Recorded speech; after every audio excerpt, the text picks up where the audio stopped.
Hello. Low ಮಗ ಎಲ್ಲಿದ್ಯೋ? ಇಲ್ಲೇ ಬನ್ನೂರಲ್ಲಿ ಇದೀನಿ ಕಣ. ಮಗ ಬರ್ಬೇಕಾದ್ರೆ ಹಂಗೆ ಒಂದು ಊಟ ತಗೋಬರೋ ಯೋಗಿಯಣ್ಣವ್ರ ಹೋಟ್ಲಲ್ಲಿ. ಸರಿ ಮಗ, ಆಯ್ತು. ಸರಿ, ಇಲ್ಲೇ ಏರಿಯಾದಲ್ಲಿ ಕೂತಿರ್ತೀನಿ, ಬಾ ಮಗ.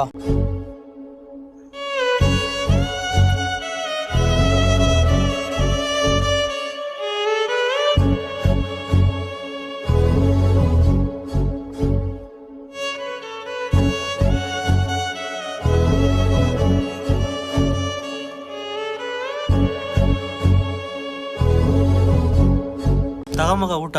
ಥ್ಯಾಂಕ್ಸ್ ಮಗ. ಅದ್ ಸರಿ, ಯಾರಿಗೆ ಮಗ ಊಟ? ಬಾ ಮಗ, ಹೇಳ್ತೀನಿ. ಇಲ್ಲೇ ನಿನ್ಸು ಮಗ.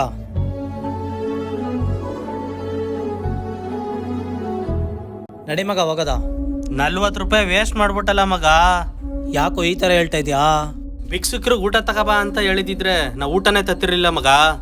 ಮಗ, ನೀನ್ ಸತ್ತಾಗ ನೀನ್ ಹಿಂದೆ ಬರೋದು ದುಡ್ಡಲ್ಲ ಮಗ, ಜನಗಳನ್ನ ಸಂಪಾದನೆ ಮಾಡಕ್ಕೂ ಯೋಗ್ಯತೆ ಬೇಕಲ್ಲ. ಅದು ನಿನ್ಗಿಲ್ಲ ಅನ್ಸುತ್ತೆ ಬಿಡೋ.